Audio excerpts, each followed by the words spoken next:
नमस्कार दोस्तों, स्वागत है आप सभी का एक बार फिर से हमारी आज की इस वीडियो में। दोस्तों, दुनिया भर के सनातनियों को 22 जनवरी 2024 का बेसब्री से इंतजार है।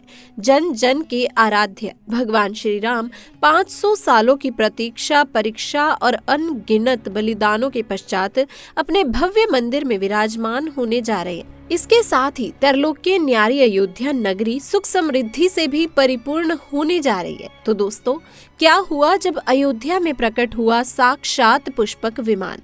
राम मंदिर में काम कर रहे मजदूरों ने जब ये नजारा देखा तो सभी के पैरों तले जमीन खिसक गई। दोस्तों, 22 जनवरी प्राण प्रतिष्ठा से पूर्व अयोध्या में इतने बड़े चमत्कार का होना सभी को आश्चर्य में डाल रहा है। कुछ लोगों ने इसके साक्षात दर्शन किए हैं। जिन्होंने अपनी आंखों देखी जो बताई, उसे सुनकर दोस्तों आपके भी रोंगटे खड़े हो जाएंगे। दोस्तों, 22 जनवरी 2024 को रामलला अयोध्या के नए भव्य राम मंदिर में विराजमान होंगे। इस शुभ कार्यक्रम के लिए पूरे देश में निमंत्रण बांटा जा रहा है। शहर से लेकर गांव तक घर घर अक्षत वितरण में बच्चों से लेकर बड़े तक सहयोग कर रहे हैं। यहाँ तक कि महिलाएं भी घर घर जाकर अक्षत और श्री राम की अयोध्या की फोटो वितरण कर रही हैं।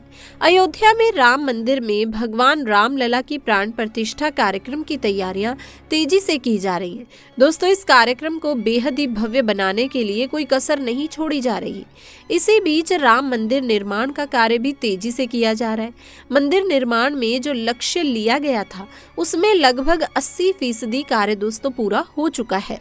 70 खंभों पर मूर्तिकारी का काम चल रहा है। पिछले दिनों त्योहार की वजह से ये धीमा पड़ गया था, लेकिन अब वो भी तेज गति से पूरा हो जाएगा। निर्माण कार्य जल्द से जल्द पूरा करने के लिए सभी मजदूर रात दिन मेहनत कर रहे हैं। लेकिन दोस्तों, 10 जनवरी की रात कुछ ऐसा चमत्कार हुआ जिसे देखकर सभी मजदूरों के होश उड़ गए। जब रात्रि के समय सब मजदूर अपना काम निपटाकर तंबू में सो रहे थे, उसी समय अचानक से उन्हें वहां कुछ हलचल महसूस हुई। दोस्तों, महेश नाम के एक मजदूर ने जब तंबू से बाहर झांक कर देखा तो उसे राम मंदिर के परिसर में कुछ अजीब सी पीली चीज चमकती हुई दिखाई दी। उसने अपने साथियों को जगाना चाहा, लेकिन कोई भी उसके साथ नहीं आया। जब हिम्मत करके महेश राम मंदिर परिसर में पहुंचा तो वहां का नजारा बहुत ही चौंकाने वाला था, क्योंकि वहां पर उसे एक बहुत ही दिव्य चमत्कारिक विमान दिखाई दिया जिसका आकार मोर के समान था, जो दिखने में काफी सुंदर और तेज से परिपूर्ण था, जो कि राम मंदिर परिसर में पिछले क्षेत्र में उतर रहा था। लेकिन दोस्तों, उस विमान को नियंत्रित कौन कर रहा था ये समझ नहीं आ रहा था, क्योंकि उस विमान में इतना तेज था कि सामान्य आंखों से नहीं देखा जा सकता था। लेकिन समझ में कुछ ऐसा आ रहा था मानो स्वयं साक्षात भगवान राम पुष्पक विमान के माध्यम से अयोध्या में उतर रहे हों। महेश ने ये चमत्कार अपनी आंखों से देखा, लेकिन अचानक से ही दोस्तों वो बेहोश हो गया, क्योंकि वो उसके तेज को कुछ सहन नहीं कर पा रहा था। दोस्तों, महेश जब सुबह उठा तो वो उसी स्थान पर मौजूद था और उसके साथ ही मंदिर निर्माण कार्य पूरा करने के लिए जा रहे थे।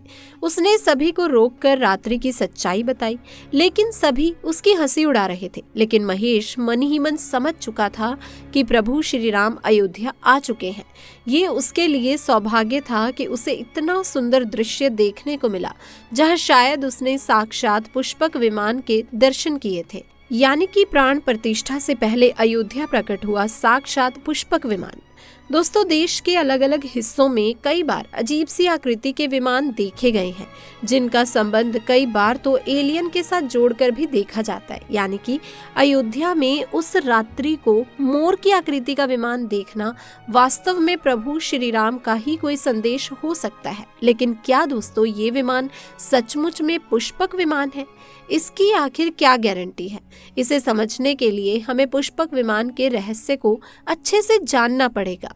आगे दोस्तों, हमारे YouTube चैनल पर आपको पुष्पक विमान का रहस्य हम बताएंगे, जिसे समझकर आपको यकीन होगा कि अयोध्या में पुष्पक विमान का प्रकट होना कलयुग का सबसे बड़ा चमत्कार है।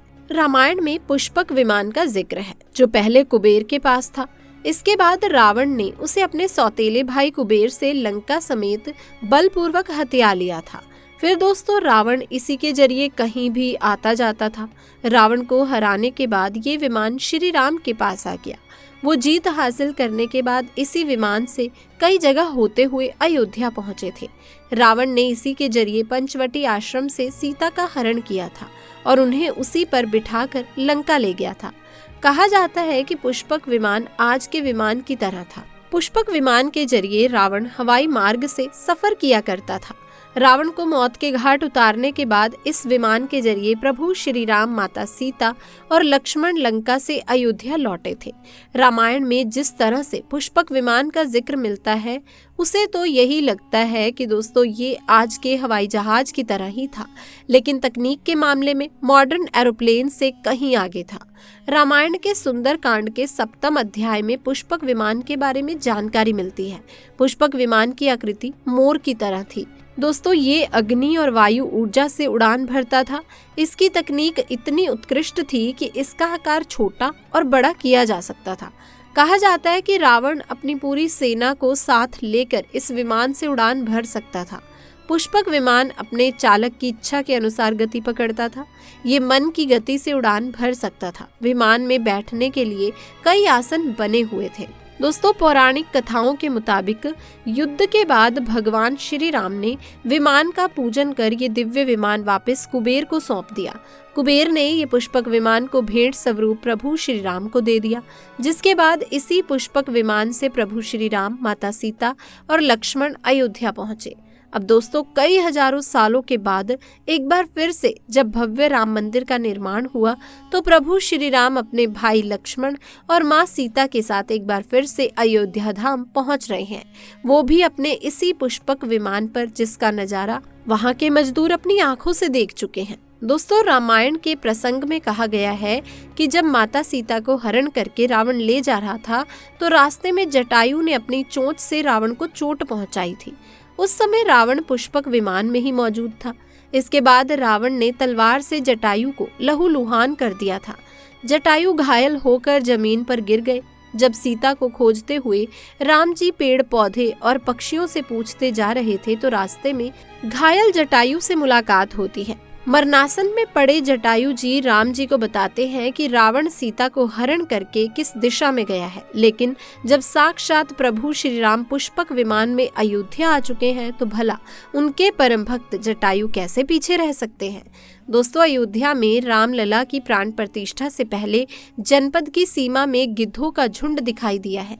स्थानीय लोग इसे गिद्धराज जटायु से जोड़कर देख रहे हैं। वे इसे शुभ संकेत भी मान रहे हैं। मिल्कीपुर तहसील क्षेत्र के गांव धरौली में पिछले 10 से 12 दिनों से गिद्धों का झुंड वास कर रहा था। हालांकि उस गांव से गिद्ध उड़ गए हैं, लेकिन अयोध्या की सीमा में यहाँ वहाँ दिखाई दे रहे हैं। गांव वालों का कहना है कि पिछले 20 वर्षों से हम लोगों ने इलाके में गिद्ध नहीं देखे। अब जब राम मंदिर बन रहा है तो इस गांव में लगभग 50 की संख्या में गिद्ध आकाश में दिखाई दे रहे हैं।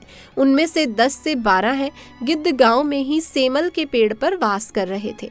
गिद्धों के दिखने की घटना को ज्यादातर लोग राम से जोड़कर देख रहे हैं और शुभ संकेत भी मान रहे हैं। दोस्तों 22 जनवरी को होने वाली प्राण प्रतिष्ठा के समारोह में देश के प्रधानमंत्री नरेंद्र मोदी ने देश विदेश की कई महान हस्तियों को निमंत्रण दिया है। लेकिन दोस्तों आपको जानकर हैरानी होगी, नेपाल में भी कुछ लोगों को समारोह में आने का निमंत्रण दिया गया है। इसके पीछे का रहस्य जानकर आपके भी होश उड़ जाएंगे, क्योंकि नेपाल को भगवान श्री राम का ससुराल कहा जाता है। क्योंकि नेपाल एक समय पर जनकपुर धाम था, जहाँ के राजा थे राजा जनक और उनकी पुत्री माँ सीता वहीं पर भूमि में से प्रकट हुई थी। जनकपुर धाम जिसे मिथिला भी कहा जाता था।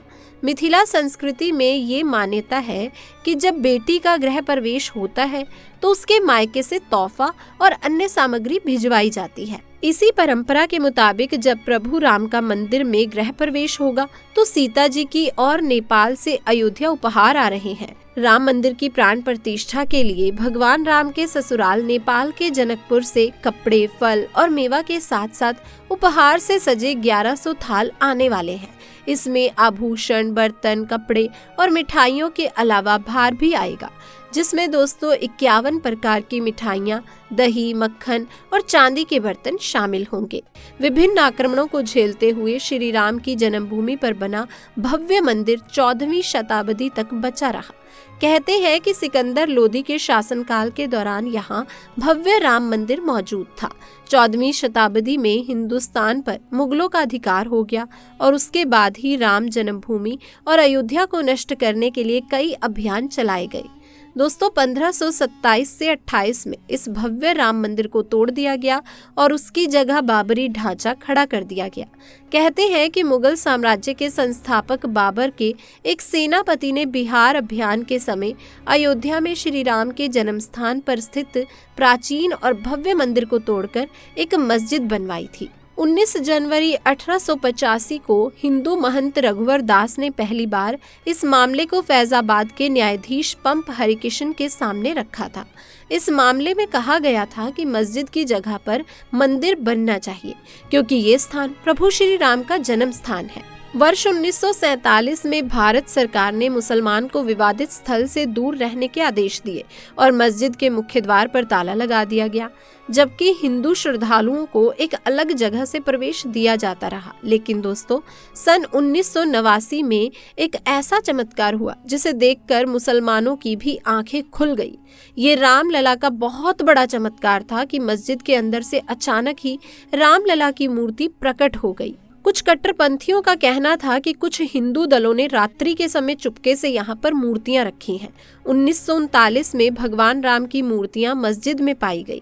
मुसलमान ने इस पर विरोध व्यक्त किया और दोनों पक्षों ने अदालत में मुकदमा दायर कर दिया। सरकार ने इस स्थल को विवादित घोषित करके ताला लगा दिया।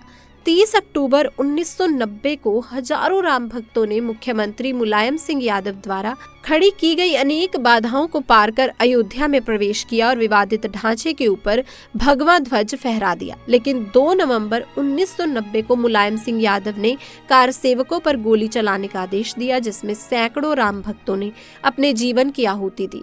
दोस्तों सरयू तट राम भक्तों की लाशों से भर गया था। इस नरसंहार हत्याकांड के बाद अप्रैल 1991 को उत्तर प्रदेश के तत्कालीन मुख्यमंत्री मुलायम सिंह यादव को इस्तीफा देना पड़ा। उस समय कोठारी बधों के बलिदान की चर्चा खूब रही। दिसंबर 1992 को जब विवादित ढांचा गिराया गया, उस समय राज्य में कल्याण सिंह की सरकार थी। उस दिन सुबह करीब 10:30 बजे हजारों लाखों की संख्या में कार सेवक पहुंचने लगे। दोपहर में 12 बजे के करीब कार सेवकों का एक बड़ा जत्था मस्जिद की दीवार पर चढ़ने लगता है। लाखों की भीड़ दास को संभालना सभी के लिए मुश्किल हो गया। दोपहर के 3:40 पर पहले गुबंद भीड़ ने तोड़ दिया और फिर 5 बजने में जब 5 मिनट का वक्त बाकी था, तब तक पूरे का पूरा विवादित ढांचा जमीन दोष हो चुका था। भीड़ ने इस जगह पूजा अर्चना की और रामशिला की स्थापना कर दी। मुख्यमंत्री कल्याण सिंह का साफ आदेश था कि कार सेवकों पर गोली नहीं चलेगी। इस महान कल्याण सिंह जी को हम शाश्वत दोस्तों प्रणाम करते हैं। तो दोस्तों राम मंदिर को बनता हुआ देखना सौभाग्य है, लेकिन जब भी हम इसके पीछे हजारों हिंदुओं का बलिदान देखते हैं तो हमारी आंखें नम हो जाती हैं। इस पूरी वीडियो को देखने के बाद आक्रमणकारियों के लिए आपके दोस्तों क्या विचार हैं? आप हमें कमेंट बॉक्स में आके जरूर बताइएगा। इसी के साथ वीडियो पसंद आई हो तो इस वीडियो को जल्दी से जाके लाइक कर दीजिए, शेयर कर दीजिए और चैनल पर नए हैं तो चैनल को सब्सक्राइब कर लीजिए। मुलाकात करते हैं और एक नई वीडियो के साथ, तब तक के लिए जय श्री राम।